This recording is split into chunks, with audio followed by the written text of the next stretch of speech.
Assalamu alaikum da barkanka da zuwa wannan tasha tamu. A yau a cikin wannan bidiyon namu za mu nuna muku yadda za ka haɗa kalar wannan hoto na Snapchat.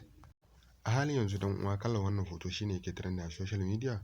To mu shiga cikin bidiyon ba tare da bata lokaci ba domin ganin yadda ake haɗa kalar wannan hoto. To domin kada haɗa kalar wannan hoto kana buƙatar abu guda biyu ko in ce zaɓi biyu. Kana buƙatar application ko kuma website, kowanne ka ga dama za ka yi amfani da shi. To yanzu mu za mu yi amfani da application ne, amma yana baka shawara ka yi amfani da website ɗin dan saboda shi ne fi sauƙi. Idan baka san ta yadda ake amfani da website ɗin ba, akwai bidiyoyin da na yi bancin waɗannan, za ka je ka duba akwai wanda na yi amfani da website domin ƙirƙiran kalan waɗannan hotunan. To da Allah idan yanzu ne farkon zuwanka wannan bidiyo, ka taimaka ka danna mana subscribe.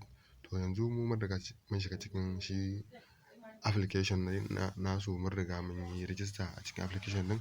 To a nan ƙasa bayan ka shiga a wannan hannunka na dama za ka ga inda aka rubuta app, kana dannawa za ka ga zaɓuɓɓuka ya gwada maka. A cikin zaɓuɓɓukan za ka ga inda aka rubuta images create, kana danna kanshi zai buɗe maka wannan fuskar. To website ɗin ma in ka je kai selecting bin image creator zai kawo ka wannan fuskar ne. To yanzu a wannan fuskar akwai rubutu da za ka rubuta wa shi AI ɗin ya maka generating kalan hoton da kake buƙata. Yanzu gashi mu mun riga mun rubuta mishi abin da muke son mu rubuta. To idan kai kuma kana buƙatar ka yi amfani da kalan wannan hoto da ni na haɗa kake so ka ƙirƙira, na ajiye muku rubutun da za ka yi amfani da shi a ƙasan bidiyon nan. Kana danna sunan bidiyon nan da kake kallo zai fito maka da rubutu na rubuta cewa ka yi amfani da wannan prompt ɗin. Ka gane? To yanzu gashi mu ya riga ya mana creating, bari mu shiga shi hoton mu ga ya yanayin hoton yake kasancewa.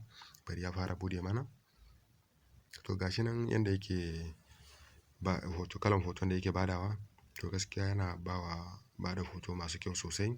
Da Allah idan wannan bidiyo ya burge ka, kar ka manta ka danna mun subscribe, sannan ka danna ƙararrawar sanarwa domin sanar da kai da zarar mun ɗora sabon bidiyo a wannan YouTube channel namu mai albarka.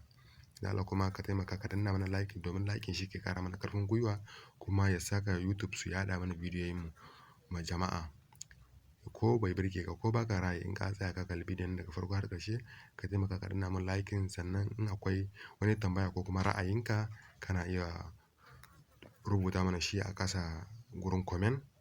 To mun gode da kallon wannan bidiyo. Gaskiya muna matuƙar gode muku da kallon wannan bidiyo da kuka yi daga farko har ƙarshe. To sai mun sake saduwa da ku a wani bidiyo wani makon insha Allahu. To ku taimaka ku yi mana sharing a wannan bidiyon namu kuma ku danna subscribe. Wassalam.